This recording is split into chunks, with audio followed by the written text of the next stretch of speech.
اعوذ باللہ من الشیطان الرجیم بسم اللہ الرحمن الرحیم۔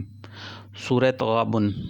اللہ کی تسبیح کر رہی ہے ہر وہ چیز جو آسمانوں میں ہے اور ہر وہ چیز جو زمین میں ہے، اسی کی بادشاہی ہے اور اسی کے لیے تعریف ہے، اور وہ ہر چیز پر قادر ہے۔ وہی ہے جس نے تم کو پیدا کیا، پھر تم میں سے کوئی کافر ہے اور کوئی مومن، اور اللہ وہ سب کچھ دیکھ رہا ہے جو تم کرتے ہو۔ اس نے زمین اور آسمانوں کو برحق پیدا کیا ہے اور تمہاری صورت بنائی اور بڑی عمدہ بنائی، اور اسی کی طرف آخرکار تمہیں پلٹنا ہے۔ زمین اور آسمانوں کی ہر چیز کا اسے علم ہے، جو کچھ تم چھپاتے ہو اور جو کچھ تم ظاہر کرتے ہو، سب اس کو معلوم ہے، اور وہ دلوں کا حال تک جانتا ہے۔ کیا تمہیں ان لوگوں کی کوئی خبر نہیں پہنچی جنہوں نے اس سے پہلے کفر کیا اور پھر اپنی شامت اعمال کا مزہ چکھ لیا، اور آگے ان کے لیے ایک دردناک عذاب ہے۔ اس انجام سے وہ مستحق وہ اس لیے ہوئے کہ ان کے پاس ان کے رسول کی کھلی دلیلیں اور نشانیاں لے کر آتے رہے، مگر انہوں نے کہا کیا انسان ہمیں ہدایت دیں گے؟ اس طرح انہوں نے ماننے سے انکار کر دیا اور منہ پھیر لیا۔ تب اللہ بھی ان سے بے پرواہ ہو گیا، اور اللہ تو ہے ہی بے نیاز اور اپنی ذات میں آپ محمود۔ منکرین نے بڑے دعوے سے کہا ہے کہ وہ مرنے کے بعد ہرگز دوبارہ نہ اٹھائے جائیں گے۔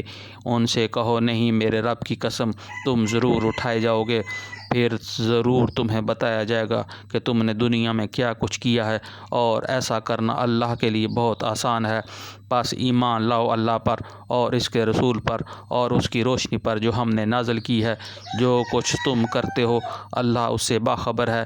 اس کا پتہ تمہیں اس روز چل جائے گا جب اجتماع کے دن وہ تم سب کو اکٹھا کرے گا۔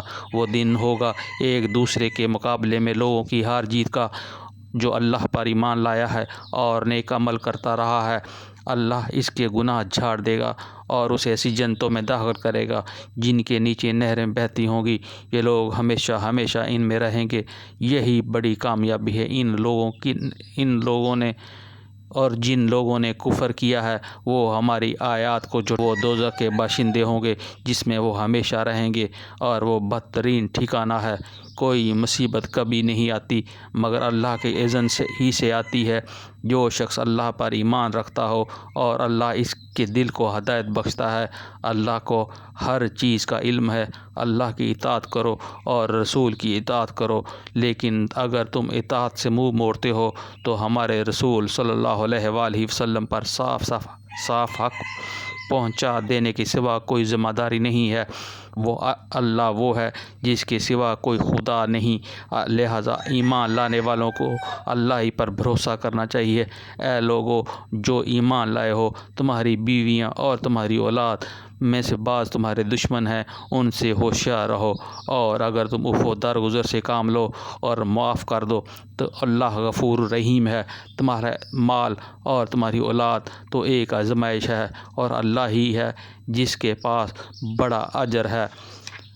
لہذا جہاں تک تمہارے بس میں ہو اللہ سے ڈرتے رہو اور سنو اور اطاعت کرو، اور اپنے مال خرچ کرو، یہ تمہارے ہی لیے بہتر ہے۔ جو اپنے دل کو تنگی سے محفوظ رہ گئے، بس وہی فلاح پانے والے ہیں۔ اگر تم اللہ کو قرض حسن دو تو وہ تمہیں کئی گنا بڑھا کر دے گا اور تمہارے قصوروں سے درگزر فرمائے گا۔ اللہ بڑا قدردان اور بردبار ہے، حاضر اور غائب ہر چیز کو جانتا ہے، زبردست اور دانا ہے۔ صدق اللہ العظیم۔